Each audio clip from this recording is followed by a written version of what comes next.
Capacitor वाले chapter की continuation में ही आगे आज हम वीडियो लेकर आए हैं आपके लिए कॉम्बिनेशन ऑफ कैपेसिटर। देखिए हम बोर्ड के हिसाब से सिलेबस को कवर कर रहे हैं, तो ये जो वीडियोस आपको मिली हुई हैं इलेक्ट्रोस्टैटिक यूनिट की, इसमें सारा सिलेबस मोस्ट प्रोबेबल कंप्लीट हो गया है। कोई एक आध टॉपिक अगर छूटता है तो आप कमेंट बॉक्स में लिख के उसके लिए वीडियो बनाने के लिए बोल सकते हैं। कॉम्बिनेशन ऑफ कैपेसिटर मीन्स आपने कैपेसिटर पढ़े, उसके टाइप्स पढ़े, उनकी कैपेसिटी पढ़ी। अब हम देखेंगे कि अगर किसी सर्किट में आप एक से ज़्यादा कैपेसिटर अगर कंबाइन करते हैं तो टोटल कैपेसिटेंस कितनी आती है। तो सबसे पहले तो आपको कॉम्बिनेशन के लिए उनके टाइप्स पढ़ने होंगे। हमारे पास बेसिकली दो मेन टाइप हैं, एक सीरीज़ एक पैरेलल। वैसे तो मिक्स्ड ग्रुपिंग भी बोलते हैं, मिक्स्ड में सीरीज़ और पैरेलल दोनों आ जाते हैं। आज हम पढ़ेंगे सीरीज़ एंड पैरेलल। सबसे पहले सीरीज़ क्या होंगे, पैरेलल क्या होंगे, उनकी एक प्रॉपर कॉमन डेफिनेशन क्या होगी और उनको हम कनेक्ट कैसे करेंगे उसका बेस एक बार देखते हैं। मान लीजिए एक कैपेसिटर ये है जिसकी एक प्लेट पॉजिटिव, इसकी एक प्लेट नेगेटिव है। एक कैपेसिटर ये है जिसकी एक प्लेट पॉजिटिव एक नेगेटिव है।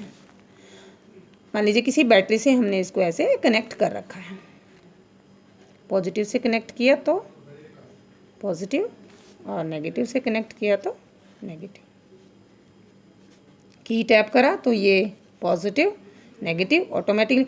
अगर हमने इसकी सेकंड प्लेट जो नेगेटिव है उसको जो सेकंड कैपेसिटर है उसकी पॉजिटिव से कनेक्ट कर दिया ऐसे, तो ये सीरीज़ कॉम्बिनेशन हो गया। एक और कैपेसिटर कनेक्ट कर देते हैं, पॉजिटिव नेगेटिव ऐसे। लेट कि ये जो कैपेसिटर है तीनों सेम कैपेसिटी के नहीं हैं, अलग अलग हैं, सेम भी हो सकते हैं। मान लीजिए ये C1 कैपेसिटर, C2 कैपेसिटी इसकी कैपेसिटी C3। अब देखने में जो ऐसा कॉम्बिनेशन होता है वो सीरीज कॉम्बिनेशन होता है। एक्चुअली सीरीज कॉम्बिनेशन में चार्ज कांस्टेंट रहता है सभी पर, जो चार्ज होगा वो कांस्टेंट रहेगा। या अगर हम फ्लो की बात करें, चार्ज के फ्लो की बात करें, यानी कि करंट, वो कांस्टेंट होगा। यहाँ पर हम फिलहाल इलेक्ट्रोस्टैटिक पढ़ रहे हैं तो हम चार्ज को ही कांस्टेंट लेकर चलेंगे। अगर किसी कॉम्बिनेशन में थ्रू आउट द सर्किट जितने भी कैपेसिटर हैं सब पे चार्ज सेम है तो ऐसे कॉम्बिनेशन को हम सीरीज़ कहेंगे। और अगर सब पे पोटेंशियल सेम है, देखो तीन चीज़ें हैं हमारे पास, Q is equal to CV, charge capacitance potential. अगर तो चार्ज सेम है सभी पर, इस पर भी इस पर भी इस पर भी, इस पे भी चार्ज Q, इस पे भी चार्ज Q, इस पे भी चार्ज Q, तो कॉम्बिनेशन है सीरीज। लेकिन अगर सभी पर पोटेंशियल सेम है तो ऐसे कॉम्बिनेशन को हम कहेंगे पैरेलल। और as a student easily learn करने के लिए आपके लिए एक छोटा सा ट्रिक है, SQPV। इसको याद कर लीजिए, हमेशा आपके कॉन्सेप्ट दिमाग में ये कॉन्सेप्ट रहेगा।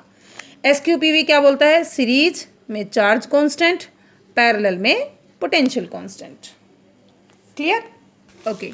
अब ये जो कॉम्बिनेशन है जिसमें कैपेसिटेंस सबकी अलग अलग है लेकिन चार्ज सब पे सेम है, एक पॉजिटिव एक नेगेटिव प्लेट जुड़ी है, एक पॉजिटिव एक नेगेटिव प्लेट जुड़ी है, such type of combination is known as series. लेकिन अगर मान लीजिए कोई कैपेसिटर है C1 जिसकी ये प्लेट पॉजिटिव ये नेगेटिव, ये प्लेट पॉजिटिव ये negative, capacitor C2 having capacitance C2, ये third capacitor having capacitance C3। अगर सबके एंड सेम, बैटरी के सेम एंड से कनेक्टेड है, पॉजिटिव पॉजिटिव कनेक्टेड है और नेगेटिव नेगेटिव कनेक्टेड हैं, then such type of combination is known as parallel. यहाँ पे पैरेलल में कनेक्टेड है तो सभी की कैपेसिटेंस तो अलग अलग है लेकिन यहाँ सबकी पोटेंशियल सेम रहेगी V। ऐसा जो कॉम्बिनेशन होगा जिसमें सेम एंड से सेम एंड कनेक्टेड होगा उसको हम कहेंगे पैरेलल कॉम्बिनेशन। आज हम इन दोनों कॉम्बिनेशन की कैपेसिटी फाइंड आउट करेंगे। अगर आपको डायग्राम और ये कॉन्सेप्ट समझ में आ गया है then the derivation is very much simple for you. देखिए मान लीजिए यहाँ पे टोटल पोटेंशियल बैटरी की V है। अब हमने तीन कैपेसिटर को सीरीज में जोड़ दिया, चार्ज सभी का सेम है, Q is equal to CV, C सबका अलग है, Q सबका सेम है, तो V ऑब्वियसली सबका अलग होगा तभी तो C सबका अलग होगा।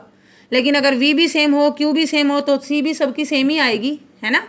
कैपेसिटेंस सबकी अलग अलग है, Q सबका सेम है तो V को अलग होना पड़ेगा। जिसकी कैपेसिटेंस ज़्यादा है उसके पास पोटेंशियल कम रहेगी, जिसकी कैपेसिटेंस कम है उसकी पोटेंशियल ज़्यादा रहेगी। अब हमें नहीं पता कि इसकी पोटेंशियल कितनी है तो हम C1 की पोटेंशियल को मान लेते हैं V1 C2 के दोनों एंड के बीच की कैपेसिटेंस पोटेंशियल को V2 और लास्ट वाले की V3। लेकिन जो टोटल पोटेंशियल हम मानेंगे कि कोई लॉस हो नहीं रहा, तो टोटल पोटेंशियल इसके बराबर होगी। आप इसको चाहो तो VS लिख सकते हो, पोटेंशियल ऑफ सीरीज। अब इनकी वैल्यू पुट कर दो, दैट्स ऑल।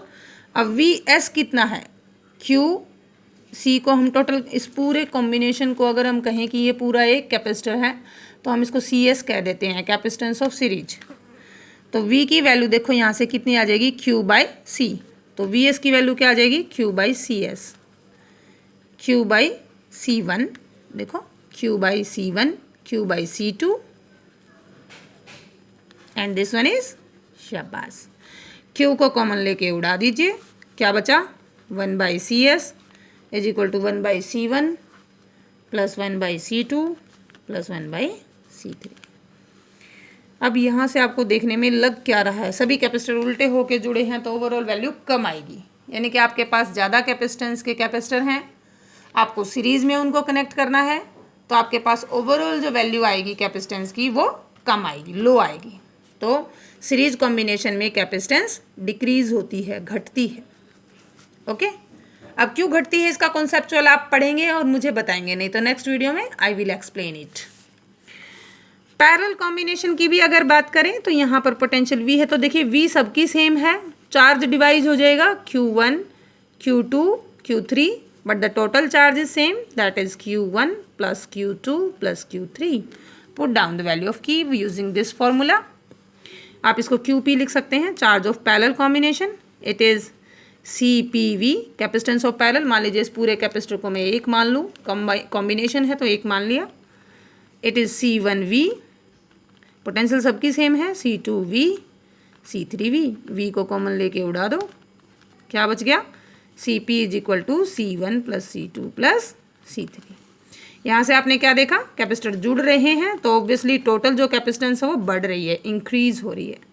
यानी कि अगर आप पैरेलल कॉम्बिनेशन में कैपेसिटर यूज़ करते हैं तो टोटल वैल्यू बढ़ती है, सीरीज में घटती है।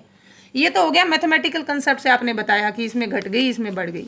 कॉन्सेप्चुअली बताइए कि कैपेसिटेंस सीरीज में लगने से क्यों घटती है और पैरेलल में लगने से किसी कैपेसिटर की, 2 या 3 कैपेसिटर की क्यों बढ़ती है। I will explain the answer of this question in my next video। तब तक आप इसको ढूंढिए, बुक में पढ़िए, समझिए। Thanks for watching and keep watching. मैं फिर कहूँगी कि बुक्स को साथ साथ जरूर रीड करते रहें अपने कॉन्सेप्ट को क्लियर करने के लिए।